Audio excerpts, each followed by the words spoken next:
guys, it's GOTY Productions here, and welcome back to another video. I'm going to preface this with, I wrote a lot of this video before Lila was released, and even before her leaks came out. There's a lot of this video that's also unscripted, so this might be all over the place. The Girl of the Year line launched in 2001 as part of the American Girl of Today line. The first two Girl of the Year dolls were available for 2 years, with Lindsay Berkman being available for 2001 and 2002, and Kaylee Hopkins available for 2003 and 2004. The Girl of the Year, starting with Marisol Luna in 2005, would only be available for 1 year before being replaced by the next Girl of the Year. And in 2006, with the release of Jess McConnell, the line would formally be separated from American Girl of Today and would become the Girl of the Year line. After the changes made in the mid-2000s, the line would remain relatively the same until the mid-2010s, when a shift considered by most for the worse would take place.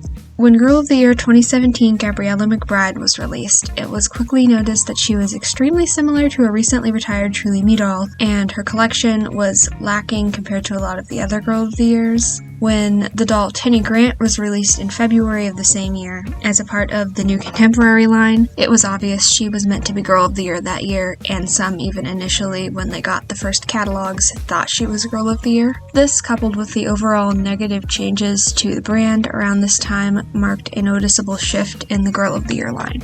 Starting with Gabriella, the Girl of the Year dolls would be available for longer than their year, often for over 2 years before being retired. The overuse of the Josefina mold over all other face molds during this time was also apparent, with 4 of the 7 dolls released since 2018 having the mold. The line was also greatly affected by the decline in quality noticed across the brand in recent years. The storylines of recent dolls has also been a point of contention, with the main struggle of Blair, Girl of the Year 2019, being lactose intolerance, and Girl of the Year 2021 Kira spending the majority of her story in another country. The move of American Girl releasing another white Girl of the Year just months after releasing a statement of commitment to racial equality was also heavily criticized. Although Kira was in development long before this statement was made, American Girl still received backlash, as this was just another doll contributing to the long-standing lack of diversity across all of American Girl's lines in the years before Kira's release.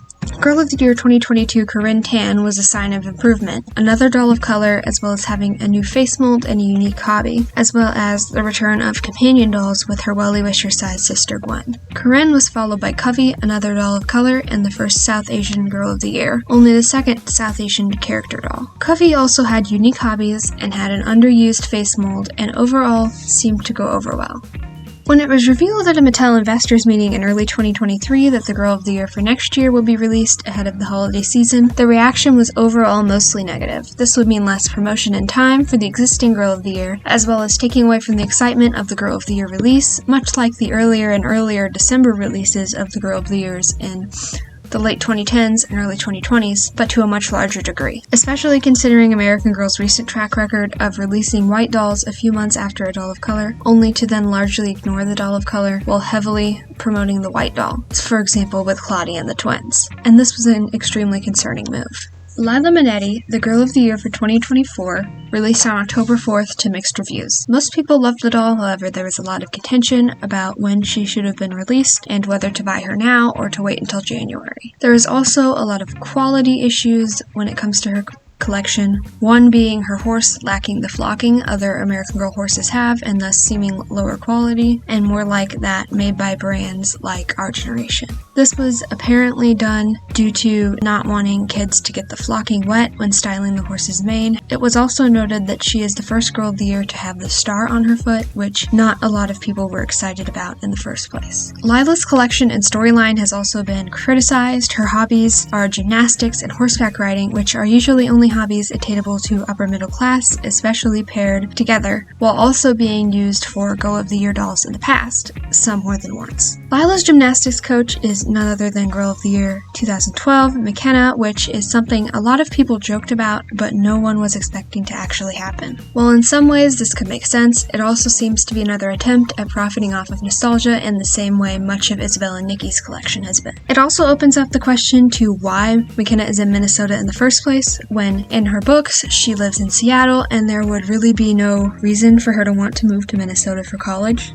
which is the explanation given in Lila's journal. Lila also has a journal instead of a book, which was a complaint that has been made about many of the recent dolls, such as Kavi and the twins, who have had journals instead of books, and have had their books released at a later date. A lot of people have criticized her writing outfit for being too childish, but to me it's not egregiously bad. Is it accurate? No. And should American Girl have done better? Yes, but it's not offensively ugly. If Lila was in a vacuum where the ridiculously early release, her overshadowing Kavi, and American Girl shoehorning in McKenna didn't exist, I don't think I would dislike her. Everything wrong with her hinges on other grievances that are more so with the company as a whole, and them running the Girl of the Year line into the ground lately than her specifically. And I think if she was released 10 years ago without all the drama surrounding her, everyone would like her a lot more. Will I be getting her? Probably, but I will be waiting until January. Where the Girl of the Year line is currently needs a lot of work. However, a lot of the issues it has are issues that are seen across the brand right now, and I do think there is a lot of room for improvement. However, as we've seen lately, American Girl doesn't really improve anything lately. However, with some of the changes that have been going on in the historical line to bring it back to where it was before Be Forever, there may still be hope for the Girl of the Year line as well. Thank you for watching this video, and I will see you in the next one. Bye.